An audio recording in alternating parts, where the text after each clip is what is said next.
La mer Caspienne est en feu. Pas le Liban, pas Gaza, pas le Yémen. La mer Caspienne est une zone que la Russie considère depuis près de 2 siècles comme un espace stratégique sous son influence directe. Pourtant, ce qui est en train de s'y jouer reste largement absent du débat public. Les médias occidentaux présentent ces événements comme une frappe supplémentaire dans un conflit déjà saturé d'images. Ils diffusent des scènes de destruction, des cratères, des colonnes de fumée, accompagnées de déclarations officielles prononcées devant des drapeaux. Mais l'essentiel leur échappe ou n'est pas mis en avant. Kharanzali n'est pas une ville iranienne comme les autres. C'est un point névralgique de la coopération militaire et commerciale entre l'Iran et la Russie. Toucher Anzali, c'est intervenir dans un espace qui dépasse largement le cadre iranien. C'est atteindre un maillon intégré au dispositif stratégique de Moscou. Autrement dit, c'est s'approcher d'un pays disposant du plus vaste arsenal nucléaire au monde, dans un contexte où les options de riposte réelles restent largement méconnues du grand public. Bonjour, je suis Bernard, analyste en géopolitique. Sur cette chaîne, nous analysons les faits et les stratégies derrière les grands événements internationaux. Si cette lecture vous permet d'y voir plus clair, prenez un instant pour soutenir la chaîne et rester informé. Dans cette analyse, nous allons décrypter ce que révèle la frappe d'Anzali, la stratégie israélienne, les marges de manœuvre de la Russie et les dynamiques d'escalade en cours. Car comprendre cet épisode, c'est comprendre pourquoi ce conflit entre dans une phase que peu de capital semblent réellement anticiper. Commençons par un élément fondamental, souvent absent du traitement médiatique. La mer Caspienne est la plus grande étendue d'eau intérieure au monde. Elle est bordée par 5 États, la Russie, l'Iran, le Kazakhstan, le Turkménistan et l'Azerbaïdjan. Dans cet espace, la présence militaire russe est constante. Des navires de guerre y opèrent en permanence et des infrastructures militaires encadrent l'ensemble de la zone. Cela signifie qu'il ne s'agit pas d'une cible périphérique. L'attaque a visé une infrastructure profondément intégrée au flux logistique russo-iranien dans une zone que Moscou considère comme une extension de sa sphère stratégique. Les implications sont immédiates. Ne pas réagir pourrait être interprété comme une acceptation implicite de frappe sur son propre espace d'influence. Un tel signal aurait des conséquences majeures sur l'équilibre géopolitique mondial. Anzali joue un rôle clé, gestion des terminaux à conteneurs, stockage de céréales, logistique militaire bilatérale, mais aussi intégration au corridor nord-sud. Ce corridor relie l'océan Indien à la mer Caspienne, puis à l'Europe du Nord. Depuis les sanctions occidentales, il est devenu un axe stratégique essentiel pour la Russie et l'Iran, leur permettant de contourner les circuits dominés par le dollar. Le Kazakhstan et l'Azerbaïdjan, 2 acteurs majeurs de l'exportation énergétique, dépendent également de cet axe pour leur flux vers les marchés internationaux, notamment européens. Dans ce contexte, la frappe dépasse largement un simple objectif tactique. Elle s'inscrit dans une architecture économique et stratégique beaucoup plus large.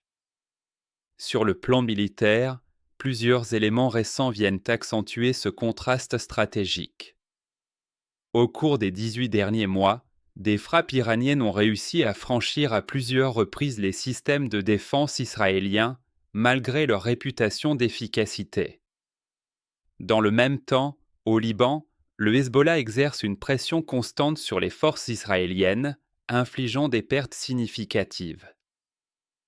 Au Yémen, les Houthis ont réussi à perturber durablement la navigation en mer Rouge pour les intérêts liés à Israël, avec une efficacité que peu d'acteurs avaient anticipée. Et malgré des opérations intensives menées conjointement par les États-Unis et Israël, l'Iran continue de mener des frappes, de maintenir son influence sur des zones clés comme le détroit d'Ormuz et d'absorber les bombardements sans effondrement structurel. Le contraste est frappant. D'un côté, une puissance militaire présentée depuis des décennies comme dominante dans la région. De l'autre, un adversaire souvent décrit comme affaibli, mais qui continue d'opérer, de résister et de s'adapter. Ce type de situation n'est pas inédit dans l'histoire. En 1967, Israël avait établi sa supériorité régionale en quelques jours grâce à une frappe préventive massive. Ce succès a contribué à ancrer une doctrine d'action rapide et décisive. Mais les contextes évoluent.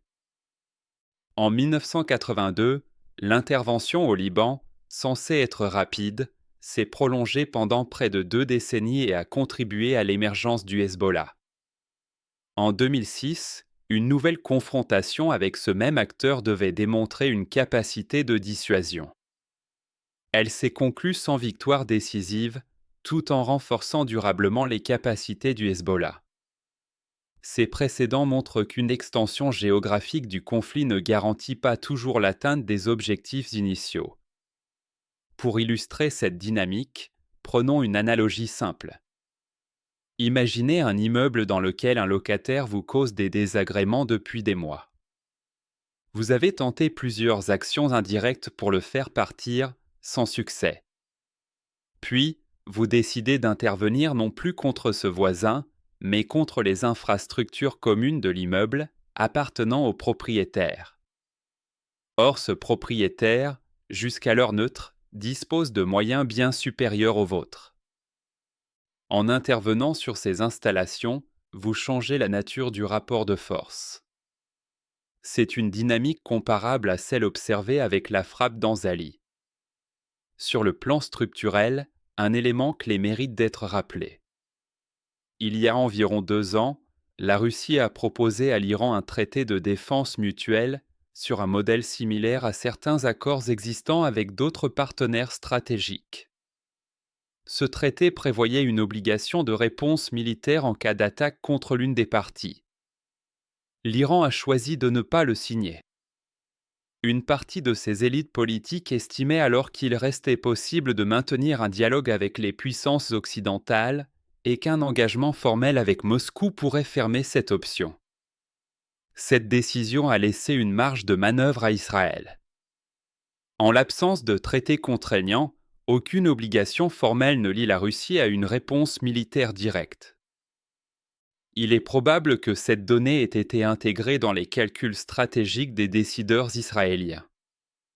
Cependant, l'absence de traité ne signifie pas absence de réaction possible.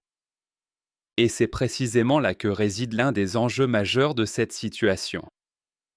En réalité, la Russie dispose d'un éventail de réponses graduées qui ne nécessitent pas d'engagement militaire direct pour produire des effets significatifs. Ces options incluent notamment le renforcement des capacités de ses alliés, l'intensification des livraisons d'équipements militaires, l'adaptation des corridors logistiques ou encore des ajustements stratégiques dans des zones clés comme la Syrie ou le Liban. Jusqu'à présent, ces leviers n'ont pas été activés de manière ouverte, en partie parce que Moscou n'avait pas de raison directe de le faire. Mais la frappe d'Anzali modifie potentiellement cette équation. Car il ne s'agit plus uniquement d'un affrontement indirect.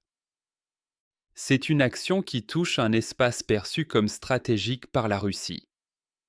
Dans ce contexte, la nécessité d'un traité formel devient secondaire. Une réponse peut être envisagée sur la base d'intérêts propres, indépendamment de tout cadre juridique. Mais un second mécanisme, plus profond encore, est à l'œuvre.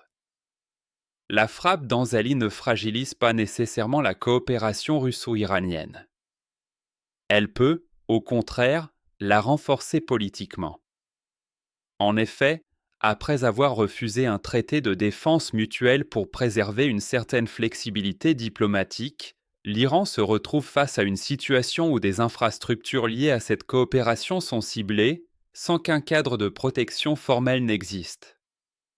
Dans ce contexte, l'argument en faveur du refus du traité devient plus difficile à soutenir sur le plan interne. La pression politique en Iran pour formaliser cette alliance avec la Russie pourrait donc s'intensifier. Autrement dit, Une action censée limiter l'intégration stratégique entre les deux pays pourrait produire l'effet inverse. Sur le terrain, plusieurs dynamiques confirment cette tendance. Au Yémen, les Houthis ont démontré leur capacité à perturber durablement la navigation en mer Rouge, sans que les opérations militaires occidentales ne parviennent à neutraliser complètement cette menace. Au Liban, le Hezbollah maintient une pression constante sur le nord d'Israël, rendant certaines zones difficilement sécurisables. Dans le même temps, les capacités de défense iraniennes continuent de montrer une certaine résilience face aux systèmes adverses, malgré les déclarations officielles sur leur efficacité. Par ailleurs, le corridor nord-sud reste fonctionnel. Il dispose de routes alternatives, ce qui signifie qu'une perturbation ponctuelle ne suffit pas à interrompre l'ensemble des flux. Au contraire, ce type d'événement peut inciter à renforcer, diversifier et sécuriser davantage ces infrastructures. Enfin, l'extension géographique du conflit joue un rôle clé. Du Liban au Yémen, du Golfe Persique à la mer Caspienne, le nombre d'acteurs impliqués augmente. Or, chaque nouvel acteur introduit de nouvelles variables, de nouveaux intérêts et donc de nouvelles contraintes pour atteindre les objectifs initiaux. Le conflit s'étend, mais sans nécessairement produire les résultats attendus. Pour mieux comprendre les implications de cette situation, il faut aussi s'intéresser aux logiques de décision en coulisses. Imaginons une scène discrète, loin des caméras. Sur les rives de la mer Caspienne, dans une salle de réunion sobre, des responsables iraniens et russes échangent autour de cartes et de données. La frappe d'Anzali est encore récente. Les informations continuent d'arriver. Les discussions sont brèves, précises, sans excès de mots. Chacun comprend la portée de ce qui vient de se produire. Dans ce type de contexte, les décisions ne se prennent pas dans l'urgence visible, mais dans une temporalité plus stratégique. Une option qui avait été écartée il y a 2 ans, celle d'un accord de défense mutuelle, peut revenir sur la table avec un poids politique totalement différent. Car les circonstances ont changé. Et avec elles, les priorités. Du côté israélien, l'analyse repose probablement sur un calcul rationnel. En l'absence d'obligations formelles, une riposte directe de la Russie reste peu probable. Mais ce raisonnement comporte une limite importante. Une réponse n'a pas besoin d'être directe pour être efficace. Elle peut être progressive, indirecte, difficile à attribuer, mais produire des effets durables. Par exemple, un renforcement des systèmes de défense dans certaines zones, une intensification du soutien à des acteurs déjà engagés, ou encore des ajustements logistiques peuvent modifier profondément l'équilibre du terrain sans déclencher d'escalade immédiate. Ce type de réponse est souvent plus complexe à anticiper et à contrer. C'est précisément ce qui rend la situation actuelle incertaine. Sur le terrain, les signaux s'accumulent. Au nord d'Israël, certaines zones restent sous tension constante. Au sud, les routes maritimes sont perturbées. Dans plusieurs espaces, les capacités adverses continuent de s'adapter. Dans ce contexte, la question n'est plus uniquement celle de l'impact immédiat d'une frappe, mais celle de ses conséquences à moyen et long terme. Et ces conséquences pourraient être structurelles. Car un autre élément clé doit être pris en compte, la nature même des conflits contemporains. Les doctrines basées sur des frappes rapides et décisives reposent sur une condition essentielle, l'isolement de l'adversaire. Lorsque ce dernier dispose de peu d'alliés ou de capacités limitées de réponse, ce type de stratégie peut produire des S rapides. Mais lorsque l'adversaire est intégré dans un réseau d'acteurs capables de réagir de manière coordonnée, progressive et sur plusieurs théâtres, l'efficacité de cette approche diminue considérablement. Dans le cas présent, l'Iran n'est pas isolé. Il entretient des relations stratégiques avec plusieurs puissances et s'inscrit dans des dynamiques régionales complexes. cela signifie que chaque action peut déclencher des effets en chaîne, parfois éloignés du point d'impact initial. Et c'est précisément ce type de dynamique qui semble se mettre en place. Ce que révèle cette séquence dépasse largement le cadre d'un événement isolé. Elle met en lumière une transformation plus profonde des équilibres de puissance au XXIe siècle. Les conflits ne se jouent plus uniquement sur des frappes spectaculaires ou des démonstrations de force ponctuelles. Ils se structurent désormais autour de réseaux d'alliances, de corridors logistiques, de dépendances économiques et de capacités militaires interconnectées. Dans ce type d'environnement, perturber un point précis ne suffit plus à désorganiser l'ensemble. Au contraire, cela peut inciter les acteurs concernés à renforcer leur coordination et à consolider leurs infrastructures. C'est dans cette logique que la question du temps devient centrale. Certaines évolutions ne produisent pas d'effets immédiats, mais transforment progressivement les équilibres. Par exemple, le déploiement potentiel de systèmes de défense avancés dans certaines zones pourrait, en quelques mois, modifier durablement les conditions d'accès à l'espace aérien régional.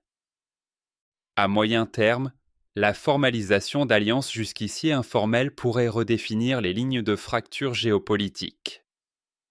À plus long terme, des corridors économiques comme celui reliant l'océan Indien à l'Europe pourraient être renforcés au point de devenir difficilement perturbables.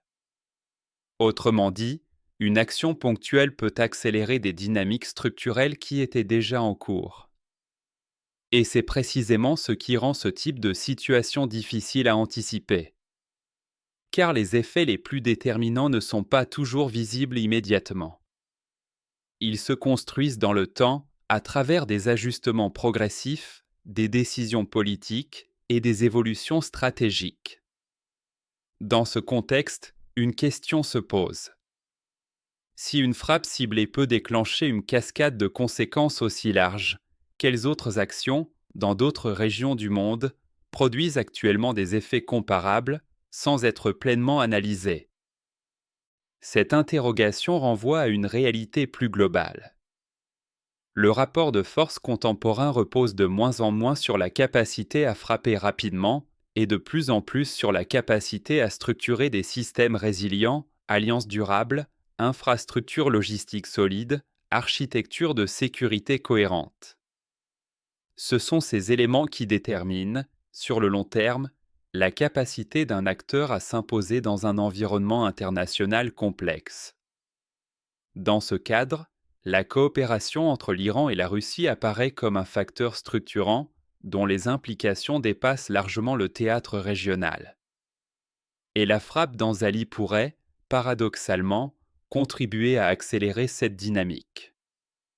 Si cette analyse vous a permis de mieux comprendre les enjeux réels derrière cet événement, abonnez-vous à la chaîne Le Regard Public. Nous continuerons à décrypter, avec rigueur et sans filtre, les évolutions majeures qui façonnent l'actualité internationale.